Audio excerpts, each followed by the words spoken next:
1 de João, capítulo 3, verso 1, a palavra do Senhor assim nos diz: Vede que grande amor nos tem concedido o Pai, a ponto de sermos chamados filhos de Deus, e de fato somos filhos de Deus. Por essa razão, o mundo não nos conhece, porquanto não conheceu a Ele mesmo. Amados, agora somos filhos de Deus, e ainda não se manifestou o que haveremos de ser. Sabemos que quando Ele se manifestar, seremos semelhantes a Ele, porque haveremos de vê-lo como Ele é. E assim mesmo se purifica todo o que nele tem esta esperança, assim como Ele é puro. Todo aquele que pratica o pecado também transgride a lei, porque o pecado é a transgressão da lei. Sabeis também que Ele se manifestou para tirar os pecados, e nele não existe pecado. Todo aquele que permanece nele não vive pecando. Todo aquele que vive pecando não viu nem o conheceu. Filhinhos, não vos deixeis enganar por ninguém. Aquele que pratica a justiça é justo, assim como Ele é justo. Aquele que pratica o pecado procede do diabo, porque o diabo vive pecando desde o princípio. Para isto se manifestou o Filho de Deus, para destruir as obras do diabo.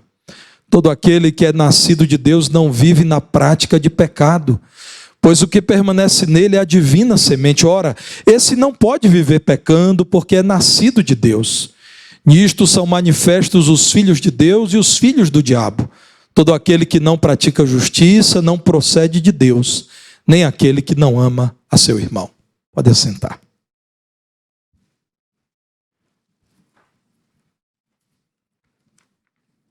O apóstolo João, já naqueles dias em que a igreja estava ainda experimentando o seu primeiro capítulo da história, o surgimento de falsos profetas entre os cristãos. Não é novidade a existência de pessoas que, estando associados à igreja ou associadas, não se submetem à doutrina de Cristo.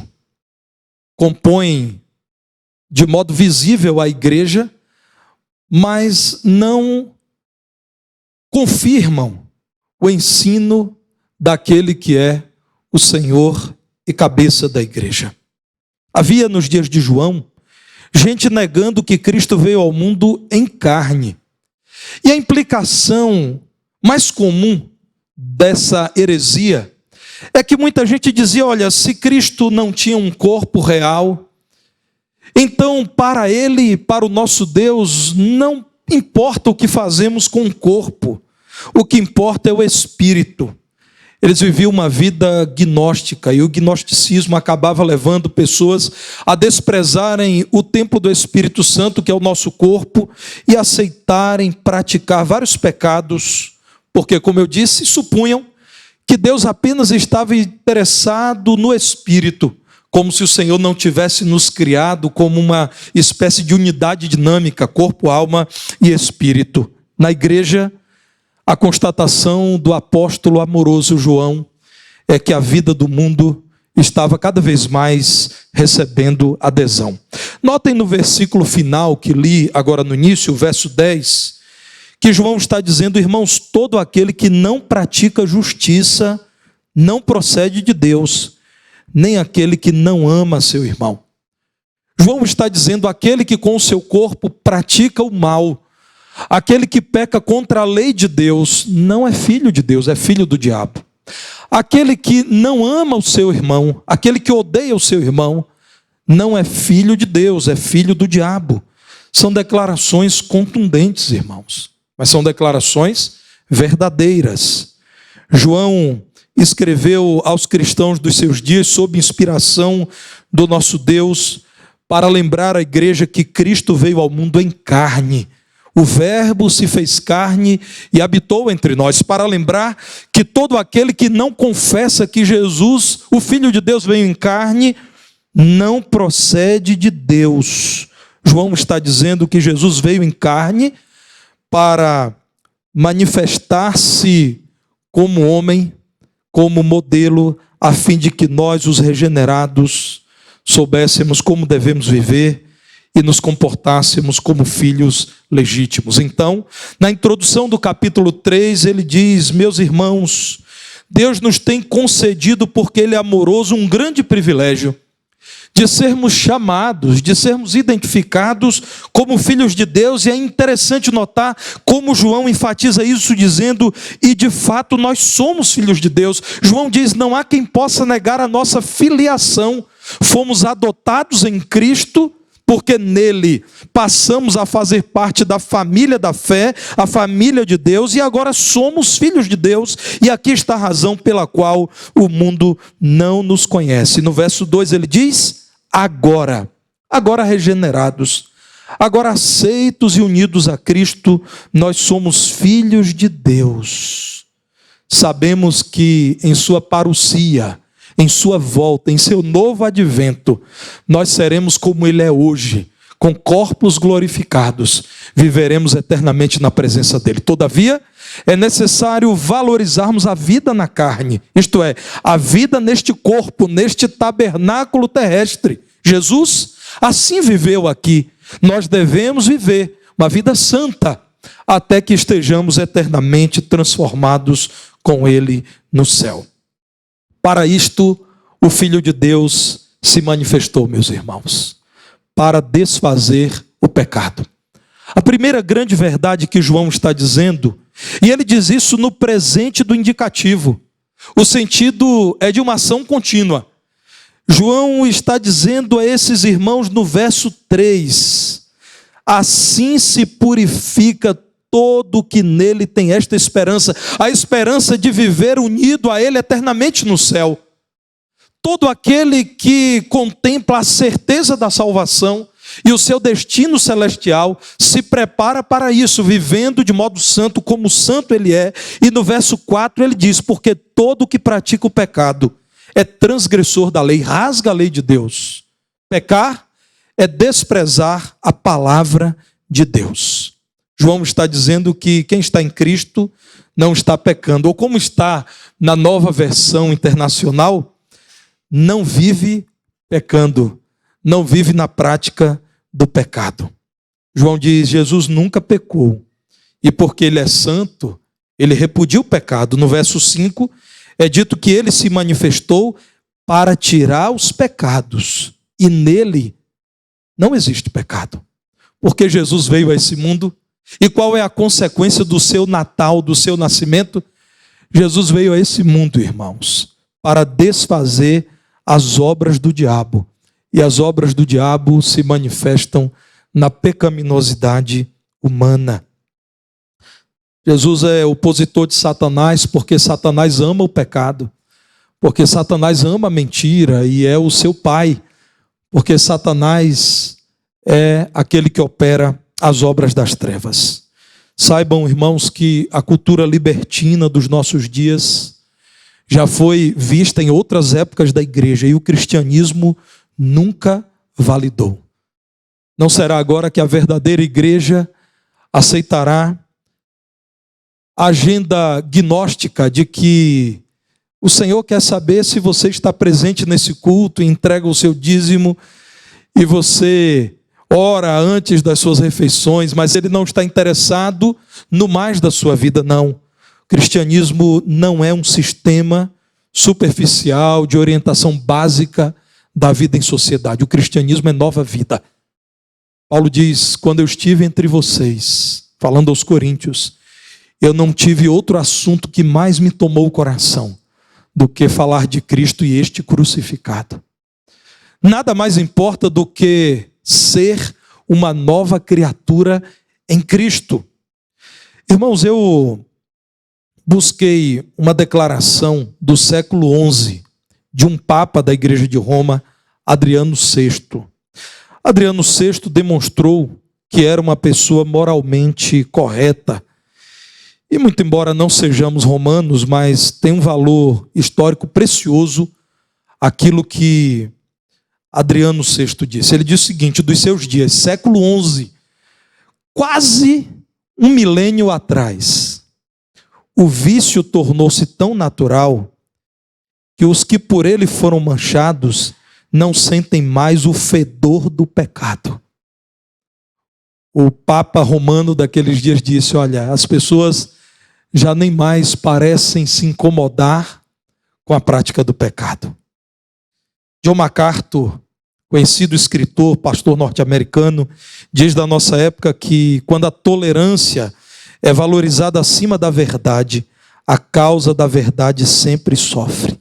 Entendam o convite do Senhor em sua palavra como o convite daquele que nos deu exemplo e hoje nos dá poder pelo seu Espírito para vencermos o pecado, a fim de que sejamos como ele é, santo. 1 de João 3,3 diz isso: assim como ele é puro, purifica-se quem tem a esperança de encontrar-se com ele e viver eternamente.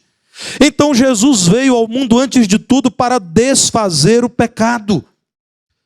Acerca desse texto, o nosso querido Charles Spurgeon, já falecido há alguns séculos, escreveu o seguinte, que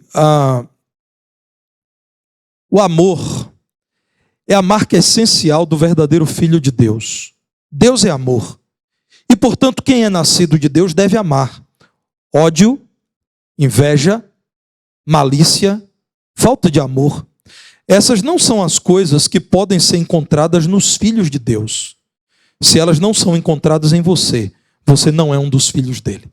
João está dizendo: se vocês vivem fazendo aquilo que é sujo, e se vocês odeiam o irmão, vocês não nasceram de novo. Vocês não são filhos de Deus. No comentário da Nova Versão Internacional, é uma versão bíblica, ou uma tradução bíblica que muito aprecio, diz o seguinte, que a natureza divina é manifesta no ser como Cristo, mais especificamente em fazer o que é correto e amar nossos irmãos. Então, objetivamente, o que Jesus veio desfazer? Jesus veio desfazer tudo aquilo que você recebe como informação deste mundo e reproduz. Aquilo que é desonesto, aquilo que é mentiroso, aquilo que é impuro, aquilo que é sujo e o desamor com o seu irmão.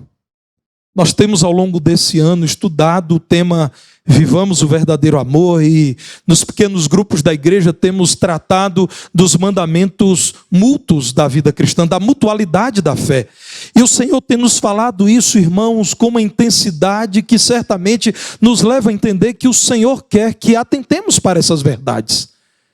Jesus Cristo nasceu para que aqueles que nele creem e a ele seguem abandonem aquilo que nós os cristãos chamamos de mau testemunho e aquilo que é falta de amor. Como disse Spurgeon, o ódio por qualquer pessoa e especialmente pelo irmão, a inveja, a malícia, a palavra que é maldosa em relação ao outro, a palavra que destrói o outro tantas vezes não dando-lhe a oportunidade de defesa, a falta de amor pelo irmão, a raiva, a ira gratuita contra outrem. Isso não deve ser visto entre os crentes. No verso 10, mais uma vez digo que se manifestam os filhos de Deus e os filhos do diabo pela aceitação ou pela rejeição a tais pecados. Irmãos, o verso 10 diz: todo aquele que não pratica justiça não procede de Deus, nem aquele que não ama seu irmão. Então, irmãos, quando encontramos alguém que se declara cristão em qualquer lugar, em qualquer igreja, mas a sua vida moral nega a sua fé, devemos orar por essa vida. Porque, segundo a palavra de Deus, quem rasga a lei de Deus não procede de Deus. Quando encontramos alguém que tem prazer em perseguir outrem, tem prazer em falar mal do irmão, tem prazer em atacar um irmão, devemos, irmãos, orar por essa vida e, com sabedoria da parte de Deus, exortá-lo a que abandone essa prática, porque, segundo a palavra de Deus, não procede de Deus aquele que não ama a seu irmão. Jesus Cristo, o Filho de Deus, se manifestou para justificar pecadores. Se este sermão fosse encerrado até aqui, nós estaríamos tomados agora de pessimismo, de tristeza, porque nós, eu e você, ainda nesse mundo, lutamos contra a carne, o mundo e o diabo. E muitos de nós desanimaremos ao perceber que nós voltamos a cair em pecados dos quais já nos levantamos outras vezes, irmãos. Graças a Deus, porque João diz que Jesus veio transformar pecadores em justos. Ele nos chama por graça, ele não deveria nos chamar à nova vida, esse não é um dever dele, ele não nos deve isso, mas por graça, por amor, ele nos chama à salvação por meio da pregação do Evangelho, e o mundo tem ouvido o Evangelho, e uma vez salvos, nós somos perdoados. E porque fomos perdoados de toda a dívida contra Deus, de todo o pecado que cometemos contra Ele, agora nós somos justificados. A nossa justiça não é própria. A justiça de Cristo é imputada ao crente. Jesus nos substituiu na cruz, a morte dele, posto que foi vicária, morte substitutiva, morte expiatória. Ele deu a sua vida por nós e ele pagou por nossos pecados. Então nós, os que cremos nele, agora somos tornados em justos. Isso não conduz o crente ao orgulho, porque o crente sabe, não é justiça própria. Conduz à humildade, porque o crente diz: eu estava perdido, mas Cristo me encontrou. Eu estava morto, mas Cristo me fez reviver. Toda a glória é dada ao Senhor, irmãos. Erra quem entende que a bíblica doutrina da salvação pela graça mediante a fé leva o crente ao orgulho. Não. Nós sabemos que não por nossas obras pretensas de justiça, não por nossa régua moral, não por nosso serviço religioso, mas por conta da oferta livre e voluntária de Jesus em nosso favor, nós fomos graciosamente redimidos. Então Jesus veio justificar pecadores por meio da sua morte substitutiva. Isso custou muito ao Senhor. Ele se sacrificou. Como João diz, ele é santo. Para mim, para você, receber punição é até aceitável, porque nós pecamos. Mas para Jesus, irmão santo, a cruz foi muito dolorosa. O sacrifício de Jesus foi feito por todos os que nele creem. Ou seja, os crentes têm agora, perdoados e justificados, unidos a Cristo, o privilégio de serem chamados de filhos de Deus, separados da condição de condenados, e agora santificados, podemos dizer, estes justos são pecadores perdoados. Para isso Jesus veio. É por isso que eu tenho insistentemente dito aos irmãos nessas últimas semanas que a celebração natalina é uma grande oportunidade evangelística. Nós precisamos dizer às pessoas que celebram o Natal conosco a razão pela qual o Filho de Deus se manifestou a esse mundo. Por que ele veio? Porque ele nasceu na pessoa real, na pessoa histórica de Jesus de Nazaré, porque ele veio justificar pecadores. Todos aqueles que, ouvindo o Evangelho, nele creem, são justificados. Por isso devemos dizer aos homens: creiam em Jesus, creiam na obra de Jesus, creiam naquele que é o único motivo da celebração natalina.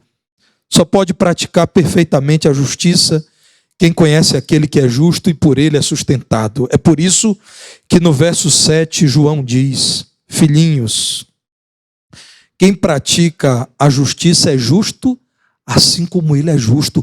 Olhem para ele, sejam sustentados por ele, recebam o poder do Espírito dele. Vocês não conseguirão viver como crentes se vocês não forem dirigidos pelo Espírito de Jesus.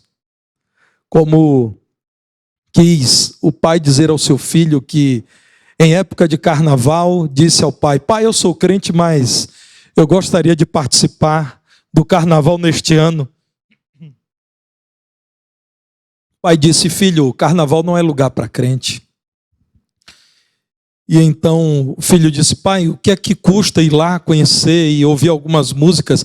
Eu não vou fazer nada de errado. E então o pai disse: meu filho, então já que você vai, eu sou seu pai, eu irei com você.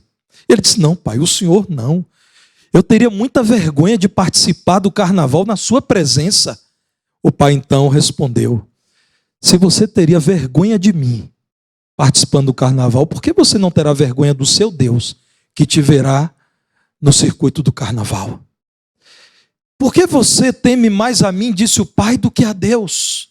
Porque há coisas que você entende que são sujas e não deve fazer em minha presença, porque sou seu pai, mas você faria na presença do seu Pai Celestial. É aquilo, irmãos, que a palavra de Deus nos ensina. O sacerdócio universal dos crentes, todo aquele que crê em Jesus recebeu o seu Espírito no ato da conversão. Quem não tem o Espírito de Cristo, esse tal não é dele. O Espírito não nos abandona. Não é possível que um crente perca e receba o Espírito, não. Porque agora somos dele. E nada nos separa do amor de Deus que está em Cristo Jesus, nosso Senhor. Então o crente deve olhar para Jesus Cristo sabendo que Ele nos dá poder para vivermos como justos, imperfeitos, sim, mas justificados. Pecadores, sim, mas cheios de desejo de viver em comunhão com Deus. É como alguém já disse, que para o cristão, pecar deve ser sempre lembrado como um acidente, não como um plano, não como um projeto. No verso 8, João diz: olha, quem pratica o pecado, quem vive pecando e não vê em seu coração sinal de arrependimento, essa pessoa não compreendeu ainda o poder que recebeu em Cristo. Essa pessoa não vem de Deus, porque o Filho de Deus, verso 8, se manifestou para destruir as obras do diabo, para separar um povo sobre o qual Satanás não tem mais reinado. Sobre esse povo, Satanás não mais impera, ele tenta, mas não dirige. Ele acossa o crente, mas não mais domina. Ele apresenta seus planos ardilosos, mas ele não possui crente. Aliás, nós não cremos em possessão maligna para crentes por isso, porque não é possível que em uma vida habite o Espírito Santo e o espírito sujo do maligno. No verso 9, irmãos, João diz: quem é nascido de Deus não tem prazer, não saboreia o pecado, porque nele está a divina semente. E que imagem linda da palavra de Deus. A semente com a genética de Deus, digo assim ilustrativamente, está nele. Ele não conseguirá negar. Lembro-me de uma pessoa que há muitos e muitos anos em outra cidade teve um filho e à primeira vista ele não reconheceu aquele menino como seu filho. Mas, irmãos, quando o menino tinha algo em torno de 2 anos de idade, ninguém, nem ele, poderia negar. O menino era a cópia fiel dele. A semente do pai estava ali. Olhávamos para ele, irmão Nélio e irmão Éder, e dizíamos assim: ele não vai ter coragem de negar que o menino é dele. Com essa cara, falando em português correto, em carrara esculpido, com esse semblante, com esses traços, é dele. É claro que é dele. E aí, pastor Renê, eu pude dizer para ele: campeão, ponha o nome na certidão e comece a cuidar e amar do seu filho, porque é seu. Ninguém tem essa cara. É o que a palavra de Deus está dizendo, irmãos. Foi posta a semente de Deus em nós. O Espírito Santo nos foi dado na conversão. O crente verdadeiro é aquele que em algum momento diz: Senhor, me perdoe. Eu já abandonei. Eu já abri mão, eu já renunciei porque eu sou teu. Para isto o Filho de Deus veio, para nos dar poder a fim de praticarmos a justiça. João diz mais, irmãos. O Filho de Deus se manifestou para nos apresentar novo nascimento. O nascimento dele nos trouxe novo nascimento, ponto de partida para um relacionamento eterno. Voltando ao verso 2... quando ele se manifestar, seremos semelhantes a ele, porque haveremos de vê-lo como ele é. Não mais o veremos por espelho, como que por espelho, mas então veremos face a face e o conheceremos como dele nós somos conhecidos. João está dizendo que o plano de libertação é não apenas vencer o opressor, mas é também retirar os filhos de Deus da terra da opressão. É o que ele está dizendo no verso 8. Para isto o Filho de Deus se manifestou para destruir as obras do diabo. O mundo mau que o diabo tem influenciado será destruído. A profecia bíblica se cumprirá, esse mundo, irmãos, chegará à falência. A igreja do Senhor será chamada desse mundo mau para a eternidade no céu. O Senhor quer, ao demonstrar poder para desfazer o pecado e ao justificar pecadores, dizer a esses pecadores: vocês agora, justificados, santificados, estão prontos para deixarem esse mundo de pecado e viverem na minha presença eternamente, onde não haverá mais pecado no céu. Jesus se manifestou para recolher os seus filhos e levá-los ao céu. Esse é o plano dele, o plano para aqueles que o amam e o seguem. Richard Baxter, nome muito precioso da história dos evangélicos, em um dos seus livros escreveu, e eu estava lendo esse livro, e o livro trata da esperança eterna do céu, e eu então registrei, irmãos. Richard Baxter diz assim: o céu pagará qualquer prejuízo que possamos sofrer para ganhá-lo, mas nada pode pagar o prejuízo de perdê-lo. Você acha que por seguir a Cristo e por amar o Senhor, você perdeu algo nesse mundo? Saiba, meu irmão, que o céu compensará tudo isso. Mas perder o céu não será compensado por coisa alguma desse mundo. O Filho de Deus se manifestou para destruir as obras do diabo, para transformar vidas que são a igreja, o povo do Senhor, a fim de que ele, no seu nascimento, sinalize o novo caminho do seu povo, a fim de que no seu nascimento ele chame aqueles que com ele estarão eternamente e dele jamais se afastarão.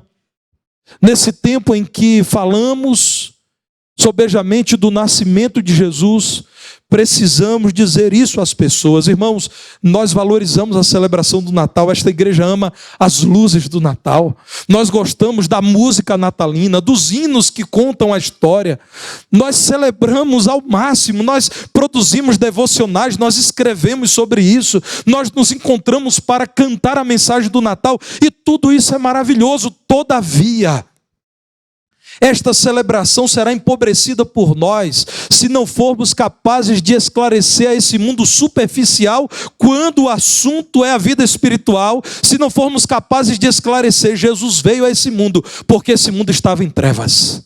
O pouco de graça que há nesse mundo existe porque o povo do Senhor aqui está. Não existindo a igreja, esse mundo, de fato, irmãos, se tornaria insuportável. Nós precisamos dizer isso com amor às pessoas. Precisamos abordá-las e perguntar se elas compreendem que a encarnação de Jesus é uma doutrina bíblica, é parte do plano do amor de Deus. E ao anunciar o amor de Deus, dizer: Deus tanto te amou, que Ele te convida a abandonar o que mais estraga a sua vida, que é o pecado. E Ele quer um relacionamento pessoal profundo, ininterrupto contigo, creia nele. E esse relacionamento estender-se-á à eternidade. Meus irmãos, eu corro o risco de me tornar repetitivo, prolixo, mas eu não posso correr o risco de ter falado pouco sobre esta oportunidade que Deus nos dá. Quantas pessoas se abrem para nos ouvir nesta época? Quantas vidas preciosas visitam os cultos desta igreja? Ainda ontem, ministro Éder, uma senhora sorridente, muito simpática, ao final me cumprimentou e disse: pastor, eu não sou membro dessa igreja, mas eu trouxe 6 visitantes. E aí agradeci, desejei um Feliz Natal, e ao final ela disse: mas em breve eu vou deixar de ser visitante, eu serei sua ovelha. A ameaça que ela fez, gostei dessa ameaça. Irmãos, alguém que não é membro da igreja, que me disse: pastor, eu trouxe mais 6 pessoas para o musical.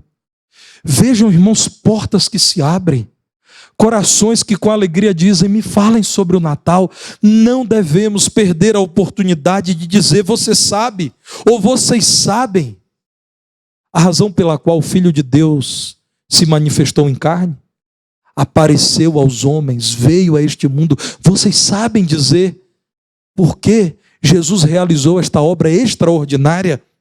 O Filho de Deus pode, meu irmão, fazê-lo sempre vencedor, porque você foi justificado e salvo eternamente do pecado. Para isto ele se manifestou, para isto Jesus nasceu. Esta é a mensagem empolgante que você deve compartilhar com outros. Sugiro que você volte a ler a primeira epístola de João. Volte a se alegrar com toda a justificativa que ele dá para o nascimento de Jesus. E você diga isso no poder do Espírito, com mansidão, cheio de alegria, com paciência às pessoas. Jesus nasceu para desfazer as obras do diabo. Louvado seja o nome de Jesus.